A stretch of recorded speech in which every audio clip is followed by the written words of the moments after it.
वंदे मातरम कर्मचारी साथियों, जैसे कि आपको पता है आज 23 तारीख हो चुकी है और मैंने कल की वीडियो में बताया था कि 22 तारीख की देर रात तक या 23 की सुबह तक जो भी जनवरी माह के सैलरी बिल है वो ऑटो प्रोसेस हो जाएंगे। और अब जैसे 23 तारीख की सुबह में जैसे मैंने चेक किया तो बिल जनवरी माह के प्रोसेस हो चुके हैं। आपको कैसे चेक करना है और किन किन बातों को आपको विशेष रूप से ध्यान रखना है और आप पर्सनल लॉगिन में जाकर के कैसे चेक कर सकते हैं कि आपके अलाउंस और डिडक्शंस क्या क्या है, जो भी अपडेट करना चाहते थे वो अपडेट हुआ या नहीं हुआ। तो सबसे पहले तो आपको जैसे वीडियो लॉगिन में जाएंगे तो यहाँ आपको बिल्स में जाना है और यहाँ बिल्स में जाने के बाद में यहाँ से जैसे बिल्स स्टेटस इस पर आपको क्लिक करना है। तो बिल स्टेटस पर क्लिक करेंगे तो आपके यहाँ डेट आ जाएगी 1/1/2026 से 23/1/2026 यानी इसी महीने की डेट्स आ जाएगी। और यहाँ आप देखेंगे तो यहाँ बिल रेफरेंस नंबर है, बिल नंबर है, ऑफिस का नाम, ग्रुप का नाम और ये amount, gross amount, net amount और रेगुलर सैलरी। यहाँ जो आप बिल टाइप देख रहे हैं वो सैलरी बिल और बिल सब टाइप में है वो रेगुलर सैलरी। और यहाँ ऑप्शन आ रहा है या बिल स्टेटस में आ रहा है bill not forward to treasury, यानी बिल है अभी तक ट्रेजरी फॉरवर्ड नहीं हुए हैं। अब प्रत्येक यहाँ से जैसे 5 है जिसको मैं थोड़ा सा मैक्सिमम कर लेता हूँ, तो जितने भी बिल है वो यहाँ से हो जाएंगे। यहाँ से जैसे इसी महीने के 2-3 बिल है जो पहले भेजे जा चुके हैं वो पेमेंट डन आ रहा है, लेकिन यहाँ तक 8 नंबर तक यानी 8 जो बिल है वो आ रहे हैं bill not for to treasury, यानी इस पीओ क्षेत्र के अंतर्गत 8 प्रकार के जो ऐड है उनमें जो बिल बन रहे हैं।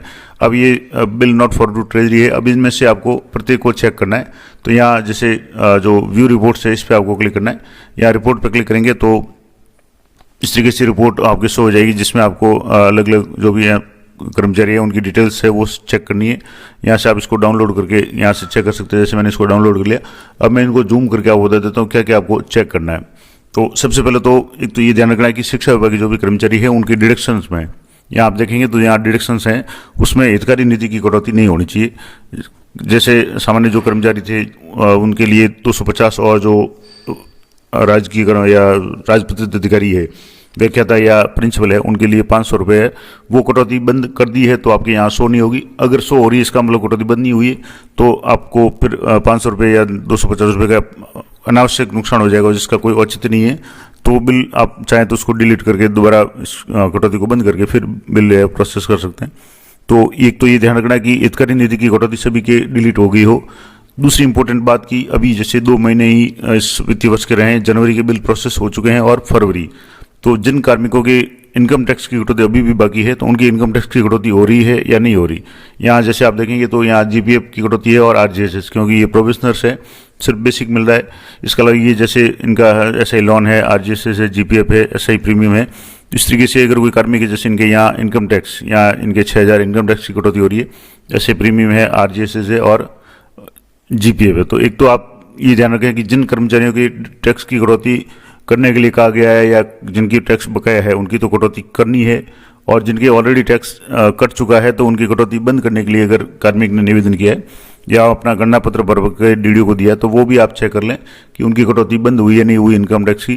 तो दूसरी जो इंपॉर्टेंट बात है वो इनकम टैक्स, पहले ही आपको बता दी कि हितकारी निधि से संबंधित जो भी डिडक्शन है उसको डिलीट करना है, इस बार शो नहीं होनी चाहिए। दूसरी इनकम टैक्स है वो जिसकी जितना है वो अगर कटौती करनी है तो शो हो रही है, और अगर मान लो बंद करनी थी तो अभी भी बंद है या कटौती शो हो रही है तो ये देख लें।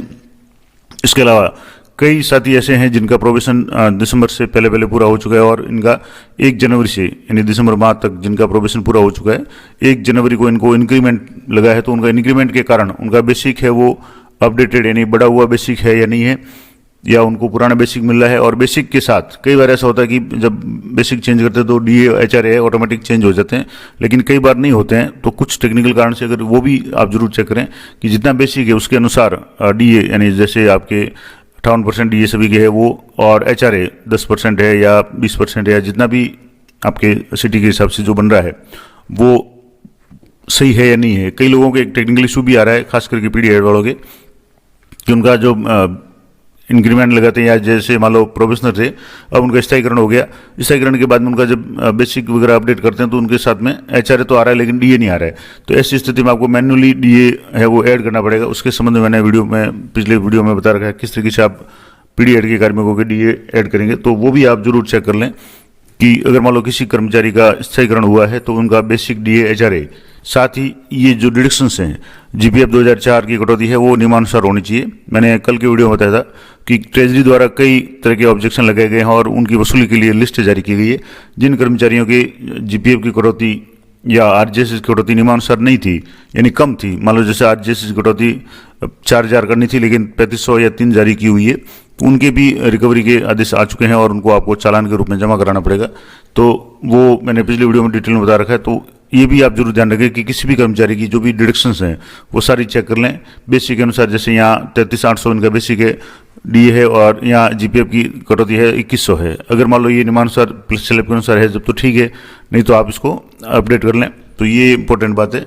इसके अलावा और भी कुछ इंपॉर्टेंट जानकारी जो मैं आपको यहाँ बताऊँगा कि अगर मान लो किसी कार्मिक का एसीपी लगी है या एमएसीपी लगी है, तो उसके कारण अगर बेसिक चेंज हुआ है जनवरी माह में, तो वो भी चेक करें कि बेसिक अपडेट है या नहीं, बेसिक के अनुसार डीए एचआरए अपडेट है या नहीं है, और उसी के अनुरूप जो डिडक्शंस हैं वो है या नहीं है। तो कुल मिलाकर के जो जनवरी माह के जो सैलरी बिल प्रोसेस हुए हैं उसमें कुछ इंपॉर्टेंट बातें मैंने आपको बता दी कि एक तो आप ये जरूर ध्यान रखें, अगर मान लो इंक्रीमेंट लगा है तो उसका बेसिक है, इसके साथ में डीए एचआरए और जो भी डिडक्शंस हैं वो चेक करें। एसीपी एमएसीपी लगी है तो वो चेक करें। हितकारी निधि की कटौती है वो आप जरूर चेक कर लें कि कटौती किसी की नहीं हो, हितकारी निधि कटौती डिलीट हो चुकी हो पहले से। और इनकम टैक्स से संबंधित भी मैंने आपको बता दिया।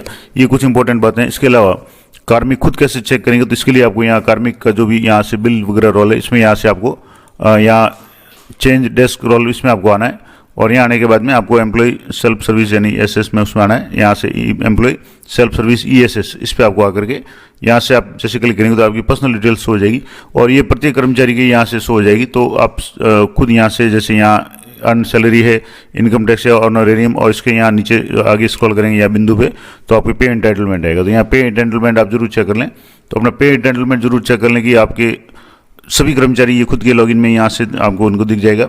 इनका बेसिक जो देख लें, अपना डीएनएस अलाउंस देख लें, एचआरए देख लें, ये तीनों आपको और भी कोई अलाउंस मिल रहा है तो वो चेक कर लें सही है या नहीं है। इसके बाद जो भी डिडक्शंस हैं, जैसे इनकम टैक्स की कटौती है, एसआई प्रीमियम है, जीपीएफ की है और आरजीएसएस की। इसके अलावा अगर आपके कोई एसआई लोन या और कोई कटौती है वो भी देख लें। या डिडक्शन में आपकी हितकारी नहीं होना चाहिए, और इनकम टैक्स आपके अगर है बन रहा है तो शो हो रहा है, अगर मान लो आपने मना किया है फिर भी शो हो रहा है तो भी आप अपने डीडीओ को सूचित कर लें। तो ये कुछ इंपॉर्टेंट जानकारियाँ थी। और ये जो काम है आप एम्प्लॉय लेवल से भी चेक कर सकते हैं। तो एम्प्लॉय लेवल पे आप या तो एफएमएस 3.0 इसमें जाकर के एम्प्लॉय सेल्फ सर्विस इसमें जाकर के कर सकते हैं। दूसरा, आपके पास में अगर आप मोबाइल ऐप है, एफएमएस 3.0 का मोबाइल ऐप है, तो उसमें भी आप जो अर्निंग्स है उसमें जाकर के अपना बेसिक डीए एचआरए और इसके अलावा डिडक्शंस हैं वो सारी चेक कर लें। और अगर कहीं भी कुछ गड़बड़ है तो आप तुरंत अपने डीडीओ साहब से संपर्क कर लें, क्योंकि आज ही बिल एलोकेट हुए हैं।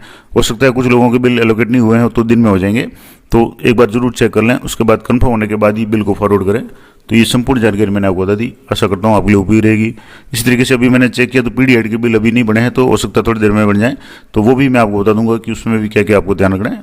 तो मिलते हैं नेक्स्ट वीडियो में, तब तक जय हिंद, जय भारत।